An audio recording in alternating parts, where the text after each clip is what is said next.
Hello दोस्तों, आपका स्वागत है हमारे YouTube channel smile with education. हंसते रहिए, मुस्कुराते रहिए। चलिए हम चैप्टर 7 लेकर आ चुके हैं, जो कि लास्ट चैप्टर है ज्योग्राफी का। स्टार्ट करते हैं। भारत की राष्ट्रीय अर्थव्यवस्था की जीवन रेखाएं किसे कहा जाता है?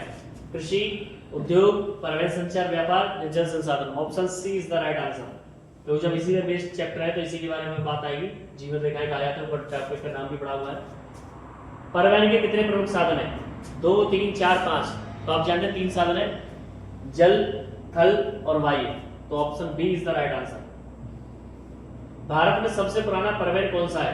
रेल मार्ग, जल मार्ग, सड़क मार्ग या फिर वायु मार्ग? तो सबसे पुराना भारत में जल मार्ग है। Option B is the right answer, क्योंकि समुद्री मार्गों से ही खोज होती थी, सारे काम समुद्री मार्गों से ही होते थे। तो option B is the right answer. Bharat में सड़क मार्गों का नियोजन कौन सी योजना के तहत किया गया है? सड़क मार्गों का नियोजन स्वर्ण चतुर्भुज योजना, प्रधानमंत्री ग्राम सड़क, राष्ट्रीय राजमार्ग प्राधिकरण योजना है, पंचवर्षीय। तो देखिए, सबसे पहले अगर हम बात करें, इसमें आप कंफ्यूज हो जाएंगे कि option A is the right answer. मैं आपको बता दूं पहले कि option A is the right answer, लेकिन ये वाला जो है इसकी मैं आपको बता देता हूं। देखो, NHAI ये भी यही काम करता है सड़क निर्माण का, ठीक है। और एक है स्वर्णिम चतुर्भुज, जिसको मैं समझाता हूं। लेकिन इस योजना के तहत बात क्या कह रहा है कि पहले क्या था, अगर वो पूरे इंडिया के मैप के आधार पर सोचे, यानी इंडिया के मैप के आधार पर सोचे हम, तो उस आधार पर अगर हम सोचते हैं तो ये समझाना चाहता है कि भारत जो है, यानी नॉर्थ से साउथ तक, ऐसे समझिए, नॉर्थ से साउथ और ईस्ट से वेस्ट, अगर आप इन सब कोनों को मिलाएंगे तो एक स्वर्णिम चतुर्भुज बनता है। ये 4 कोने हैं, ठीक है, इस तरीके से नॉर्थ, ईस्ट, साउथ और वेस्ट, इस आधार पे। तो option A is the right answer, ठीक है। स्वर्णिम चतुर्भुज किससे जोड़ता है? 4 समुद्री बंदरगाह, 4 प्रमुख महानगर, 4 प्रमुख नदियां या 4 राज्यों की सीमाएं। तो 4 प्रमुख महानगर, 4 प्रमुख महानगरों से जोड़ता है। कश्मीर से कन्याकुमारी से बोलते हैं ना, वो वाला। स्वर्ण चतुर्भुज योजना में कौन से शहर जुड़े हैं? दिल्ली, मुंबई, चेन्नई, कोलकाता। दिल्ली, पटना, भोपाल, अहमदाबाद, मुंबई, नागपुर, कोची, जयपुर, दिल्ली, लखनऊ, सूरत, चेन्नई। बताइए। तो option A is the right answer, Delhi, Mumbai, Chennai, Kolkata. Delhi, Mumbai, Chennai, Kolkata. Bharat में सबसे लंबा राष्ट्रीय मार्ग NH1, NH27, NH44 या NH19? तो option C is the right answer, NH44। Next है, प्रधानमंत्री ग्राम सड़क योजना कब शुरू की गई? 1999, 2001, 2005, 2010? तो option A is the right answer, 1999। Bharat में सबसे पुरानी रेलवे लाइन कब शुरू हुई? 1835, 1853, 1870, 1901? तो आप जानते हैं 1855, यानी 1853 में भारत में सबसे पुरानी रेलवे लाइन शुरू की गई, मुंबई से ठाणे के बीच। भारत की पहली रेलगाड़ी कहाँ चली? दिल्ली से मुंबई, चेन्नई से मदुरई, मुंबई से ठाणे, कोलकाता से हावड़ा? तो option C is the right answer, Mumbai से ठाणे। यह भी बताया था मैंने आपको। भारत में रेलवे नेटवर्क का विभाजन किस प्रकार किया गया है? क्षेत्रीय रेल जोनों में, राज्यों के अनुसार, जनसंख्या के अनुसार, शहरों के अनुसार? तो आप जानते हैं option A is the right answer, zone के हिसाब से किया गया है। North zone, west zone, south zone, ऐसे। भारत में कितने रेलवे जोन है? 10, 12, 16, 18? तो आप जानते हैं हाईएस्ट नंबर है यहाँ पर, यानी 80 रेलवे जोन। भारत का सबसे लंबा रेलवे जोन उत्तरी, मध्य, पूर्वी या दक्षिण? तो सबसे लंबा उत्तरी रेलवे। वैसे ही कॉमन सेंस में याद रखिए कि रेलवे लाइन समतल जमीन पर आसानी से बिछाई सकती है, तो इसलिए उनको समतल जमीन पर जब आसानी से बिछाया जा सकता है तो मैदानी क्षेत्र सबसे बड़ा है रेलवे जोन के लिए। तो मैदानी क्षेत्र में आता है उत्तरी हिस्सा।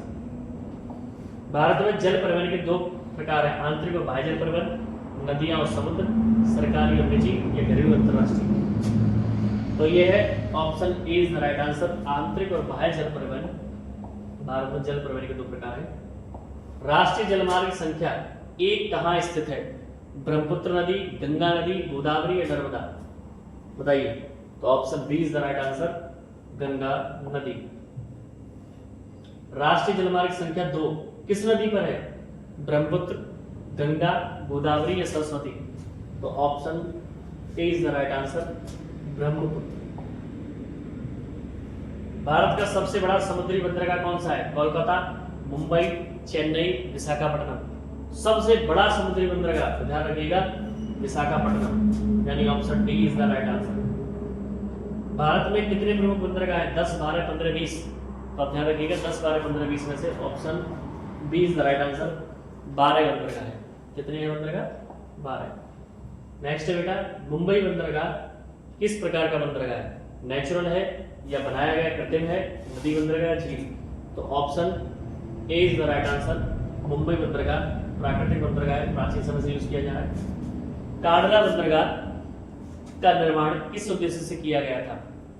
मछली पकड़ने के लिए, व्यापार बढ़ाने के लिए, या विभाजन के बाद कराची बंदरगाह के विकल्प के रूप में, या जहाज निर्माण के लिए? तो option C is the right answer, यानी इसका निर्माण, इस बंदरगाह का निर्माण किया गया था विभाजन के बाद कराची बंदरगाह के विकल्प के रूप में। भारत का पहला बंदरगाह जो निजी क्षेत्र में है, कांडला, तूतीकोरिन, एनरमली या मुंद्रा? तो option D is the right answer. Option D is the right answer, Mundra. Bharat का प्रमुख वायु परिवहन केंद्र कौन सा है? दिल्ली, मुंबई, चेन्नई, कोलकाता? दिल्ली, मुंबई, चेन्नई, कोलकाता। आप जानते हैं दिल्ली, है ना? इसमें पालम हवाई अड्डा है, इसमें इंदिरा गांधी अंतर्राष्ट्रीय हवाई अड्डा है। भारतीय वायु सेवा यानी एयर इंडिया की स्थापना कब हुई? 1932, 1947, 1950 या 1956? तो इसकी स्थापना 1932 में हुई, भारतीय वायु सेवा। फिर इसको आप चेक कर लीजिएगा। डाक सेवा का सबसे आधुनिक रूप कौन सा है? आज तो डाक सेवा आप जानते हैं, पुराने जमाने में पत्र थे, मनी ऑर्डर थे, टेलीग्राम थे, लेकिन आधुनिक रूप में आज हम ईमेल का यूज करते हैं डाक सेवा के लिए। इलेक्ट्रॉनिक मेल कहा जाता है इसे। भारत में प्रथम उपग्रह आर्यभट्ट कब प्रेक्षित किया गया? तो option B is the right answer, 1975 को। 1975 को। संचार माध्यम कितने प्रकार के होते हैं? 2, व्यक्तिगत और जनसंचार, या 1 या 3 या 4? तो आप जानते हैं व्यक्तियों से संचार के माध्यम 2 होते हैं, एक तो व्यक्तिगत आमने सामने, और एक जनसंचार, लोगों के साथ समूह बना करके उन लोगों को जागरूक करना, बताना। दूरदर्शन जो टेलीविजन आता था उसका आरंभ भारत में कब हुआ? 1959, 1965, 1976 या 1982? तो सबसे पहले जो दूरदर्शन चैनल था वो 1959 में स्टार्ट किया गया भारत पर, भारत की टीवी पर, जो टीवी टेलीविजन है। भारत में डाक सेवा की शुरुआत किसने की थी? ब्रिटिश सरकार ने, मुगलों ने, भारतीयों ने, स्वतंत्र सरकार ने? तो देखिए अंग्रेजों ने डाक सेवा को शुरू किया था, इसलिए ब्रिटिश सरकार ने इसको शुरू किया। Option A is the right answer. Bharat में अंतर्राष्ट्रीय व्यापार का सबसे बड़ा भाग किसके माध्यम से होता है? रेलवे, सड़क, समुद्री या वायु मार्ग? तो भारत में अंतर्राष्ट्रीय व्यापार जो होता है सबसे ज्यादा होता है बेटा समुद्री मार्ग से। ठीक, तो भारी में सामान भी आसानी से जा सकता है, तो सस्ता भी पड़ता है। परिवहन और संचार किसके विकास में महत्वपूर्ण भूमिका निभाते हैं? कृषि, उद्योग, व्यापार और राष्ट्रीय एकता, या केवल ग्रामीण क्षेत्र? तो option C is the right answer, यानी ये व्यापार और एकता देशों की उनमें बढ़ावा देते हैं, इसलिए option C is the right answer. और यहाँ पर ज्योग्राफी की एमसीक्यू सीरीज समाप्त होती है। अब आपसे मिलेंगे हम हिस्ट्री की और पॉलिटिकल की एमसीक्यू सीरीज में। बस चैनल से जुड़े रहिए, लाइक कीजिए, शेयर कीजिए, सब्सक्राइब कीजिए, प्रमोट करना ना भूलिए। स्टे हेल्दी, स्टे फिट, जय श्री कृष्ण।